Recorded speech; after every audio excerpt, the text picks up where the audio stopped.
Did you start it? Yes. Okay, fantastic. Is that Ian? I think I recognize him. Is that you, Ian? It is Ian. Hi.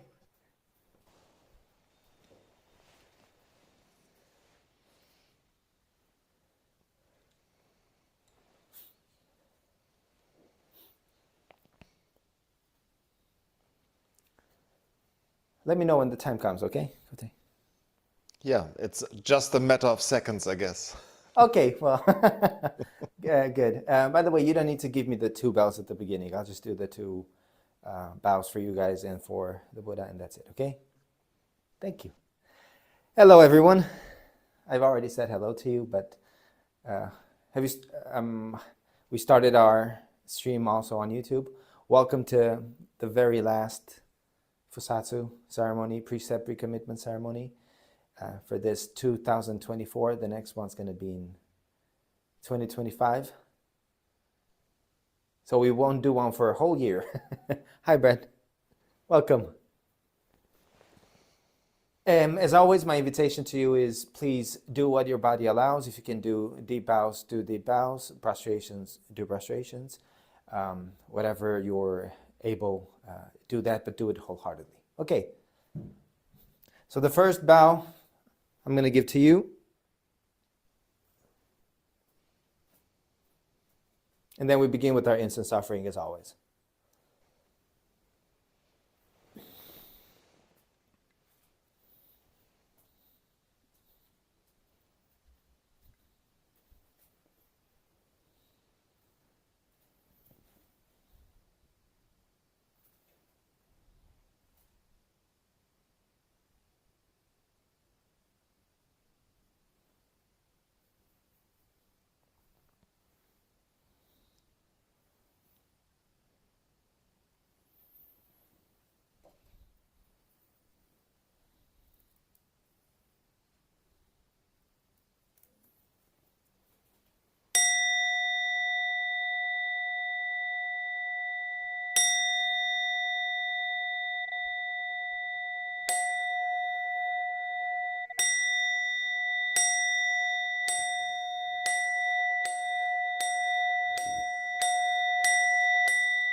So we're here as every month to recite the precepts together, to recommit to them, whether we've taken them formally or whether we've just been studying and pondering them for a while.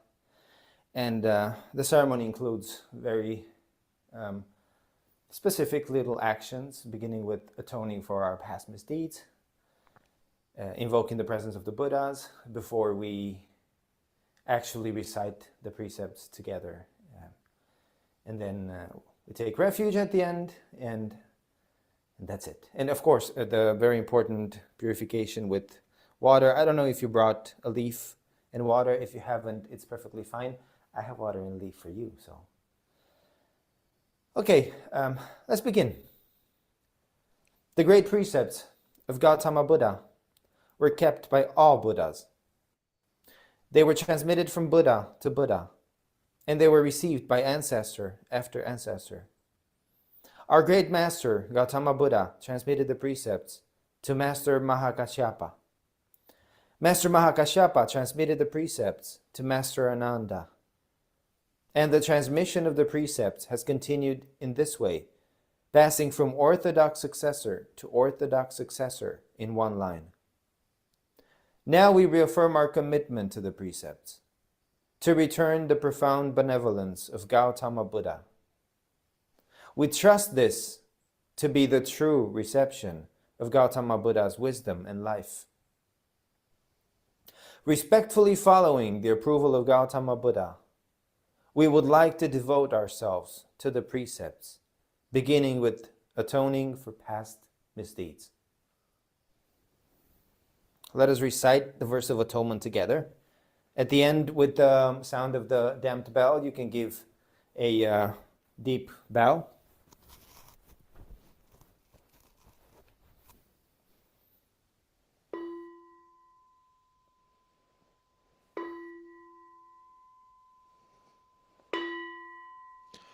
All harmful acts, words, and thoughts ever committed by me since of old, on account of beginningless greed, anger, and ignorance, born of my body, mouth, and mind, now I atone for them all.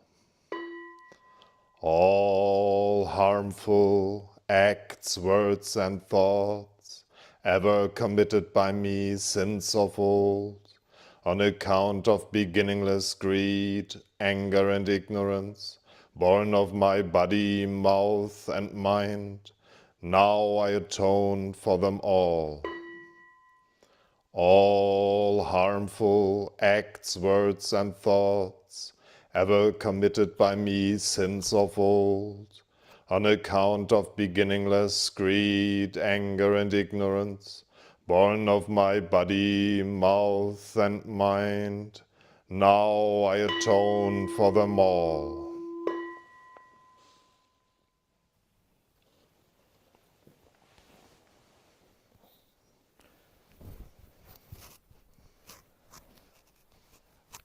Evoking the presence of the Buddhas here, there's a small bell at the beginning after the word homage. And so you can give a deep bow or do prostrations.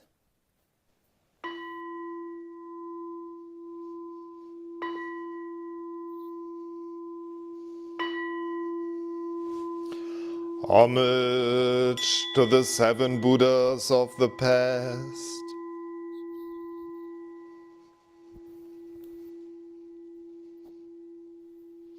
Homage to Shakyamuni Buddha, a person of this earth.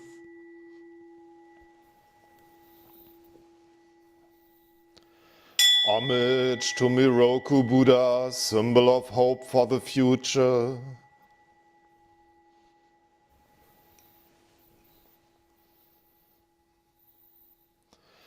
Homage to Monju Bodhisattva, symbol of great wisdom.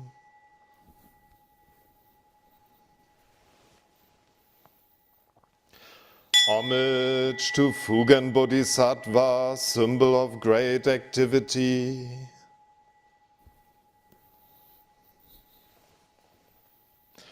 Homage to Kanzeon Bodhisattva, symbol of great compassion.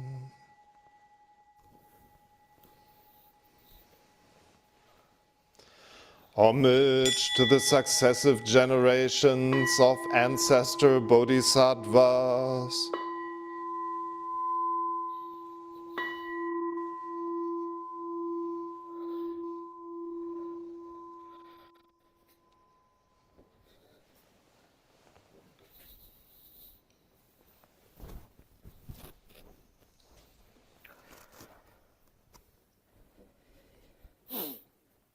If you brought a little vessel with water and a leaf, then it's time for us to bring that out. And this is our symbolic, I say this every month, I feel like a broken record. It's our symbolic purification from our past misdeeds, from our inability, and that's fine, to keep the precepts 100%. It's an acknowledgement of that side of us that needs to continue to practice with them. So we'll just take our leaf, dip it in water, sprinkle ourselves 3 times like this, no need to re-dip. And then we'll be purified and ready to recite the precepts together.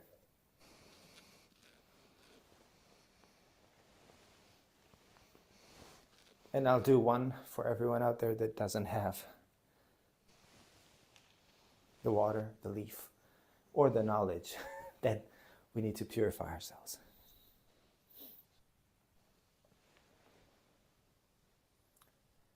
And now we're clean. Clean and ready to listen, to recite the precepts together, to be reminded of them. And we've been analyzing the precepts together in our Jukai preparations now for 3 months and a little bit maybe, since the beginning of September. We still have a couple more precepts to go. And I had a conversation with someone in the Sangha a few days ago, and it was precisely about this. The reason that we have those discussions, the reason that we engage in analyzing the precepts together, is the precepts are, and we say this all the time, they're just limitless. There's no end to how many applications there can be for each of the precepts. And that comes from the fact that all of us are completely different from one another, have completely different circumstances and conditions. And with every situation that arises in our day-to-day life, there's something new. It's never exactly the same thing. And so there's always a new nuance, a new shade that we can find to these seemingly simple 16 Bodhisattva precepts. But they encompass all of our life, all of the interactions that are possible. And my conditions, my circumstances, my existence is probably very different than that of John or Shosai or Esther. Just because I'm me. And so the way I apply one precept might not even be on your radar. And the way you apply one precept might not even be on mine. And so when we discuss those precepts together as a group of people preparing for Jukai, or just as a Sangha, or here every month when we come back to repeat the same words over and over again, what we are doing is allowing every other interpretation of the precepts enter our reality. When I see someone's words on the forum about how they understand the precept about not being stingy, or the precept about not telling lies, I might not agree with that. I might not see it the same way. But what it tells me is that when I practice with the precepts, I might bump into someone that looks at them completely differently. And so me applying them just based on my own understanding sometimes might actually lead to conflict, not necessarily to a good situation. But when we discuss, when I open myself up to everyone else's interpretations and understandings, I can then meet everyone where everyone is. And that goes for everyone else that's part of that study and that conversation. So I think it's crucial for us to not limit the precepts to only what we think they mean or how we think they should apply, but rather really understand that there's limitless faces to them. And in every interaction that we have, another face might show itself. And so we don't have enough months in the year to atone for all the ways in which we miss the mark sometimes, or to grasp all of the different sides of these precepts. But we can certainly try. So that's why I think you're here. And that's why I'm here. And so let's recite the precepts together.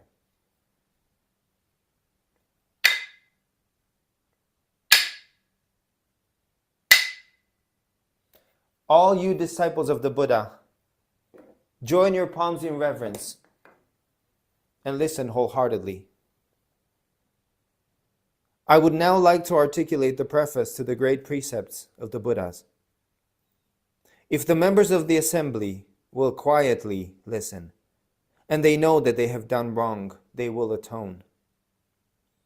If they atone, then they will be at ease. If they do not repent, their wrongdoing will grow more grievous. Those who have done wrong are silent right now. And because of their silence, you should know that they are all purified. Worthy monks, laymen, laywomen, and all the rest, listen well. In this difficult age, when the lifetime of the Buddha sometimes seems distant, you should revere the Pratimoksha. The Pratimoksha is none other than these precepts. When you observe these precepts, it is like darkness meeting with light. It is like someone poor attaining a treasure. It is like someone who is ill being healed. It is like a prisoner being released from his chains. It is like a traveler who is able to return home. You should know that these rules are the great teacher for this assembly of people, no different from the presence of the Buddha in the world here and now. Thoughts of fear are difficult to produce. Unwholesome thoughts are difficult to give rise to. Therefore, a sutra says, do not trivialize minor misdeeds as if they're not problematic. Drops of water, although tiny, will gradually fill a large basin. A single instant of wrongdoing can lead you to fall into a hell of uninterrupted suffering. Once you lose your human form, human body, you may not get another one for 10,000 kalpas. Just as a galloping horse, one's physical strength will not remain. The transience of human life goes beyond the mountains and seas. Even if something remains for the duration of one day, it will be quite difficult to hold on to it tomorrow. Members of the assembly should each energetically advance their own minds. Be careful not to be lazy, negligent, drowsy, or arbitrary. In the evening, you must gather your thoughts and focus them firmly on the three treasures. Don't take as being a waste of time the effort to deepen your repentance for those of later generations. Members of the assembly, each of you, in your own minds, should carefully rely on these precepts. Discipline yourselves in the practices that accord with the Buddha's teachings.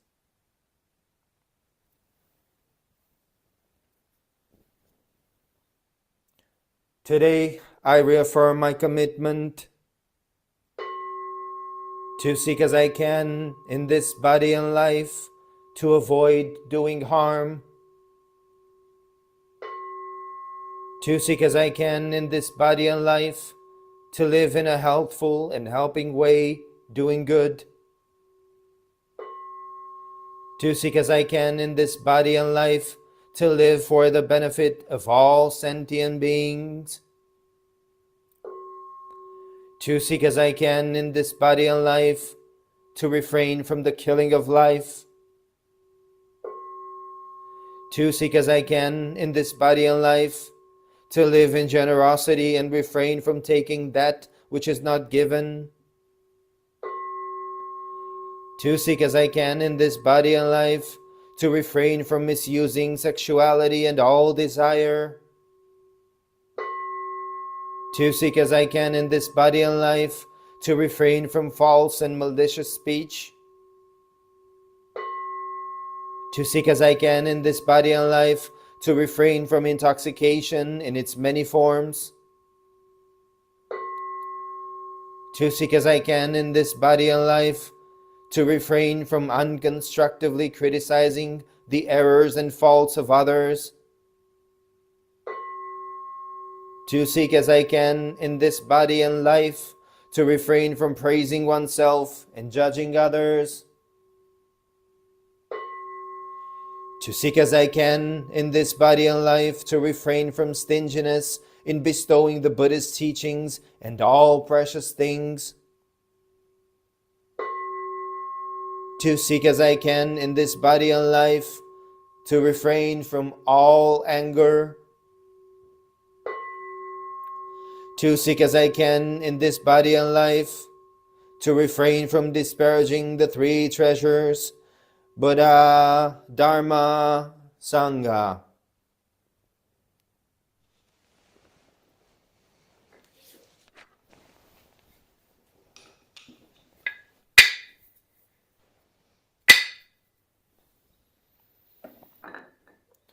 We will now do the refuge verse together.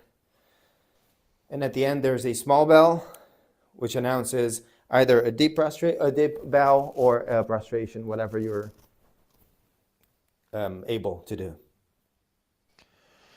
I take refuge in Buddha. May all living beings embody the great way and give rise to the highest aspiration.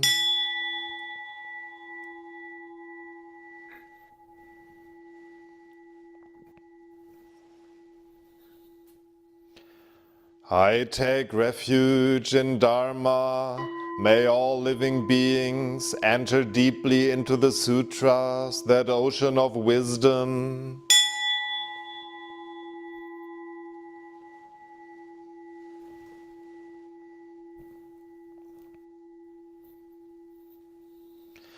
I take refuge in Sangha. May all living beings support harmony in the community, free from all hindrances.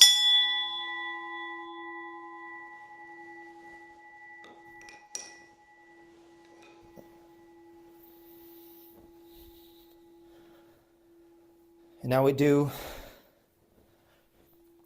the Bodhisattva vows together.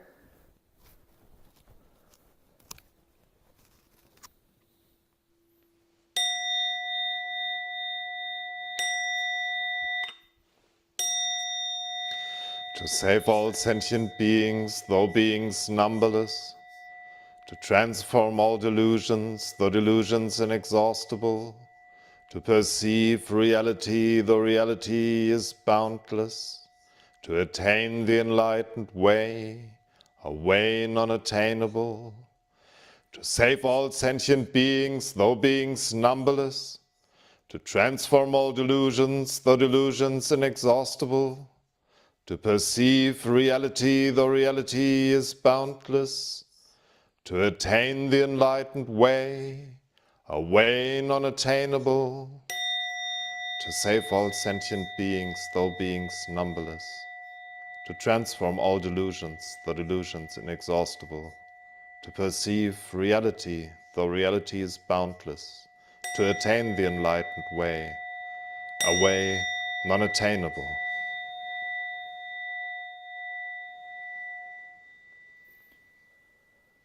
Abiding in this ephemeral world, may we exist in muddy water with purity like a lotus. Nothing escapes the boundless mind. Thus we bow to Buddha. Buddha nature pervades the whole universe, reality existing right here now.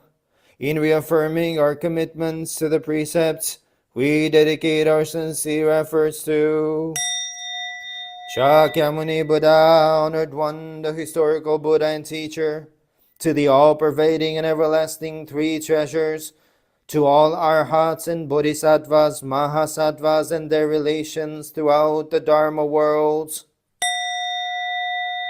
May we all realize and live the enlightened way together. All Buddhas throughout space and time. All Bodhisattvas, Mahasattvas, Maha, Prajna, Paramita.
Thank you very much. That's it.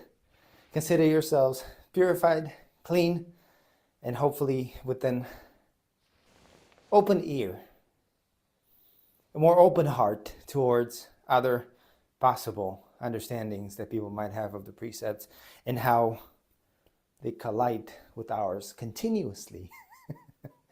Thank you so very much for being here.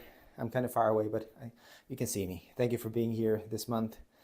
The next one is 2025. Can you believe that? Crazy. Thank you. Go have a wonderful rest of your Sunday. Thank you. Bye. Appreciate all of you.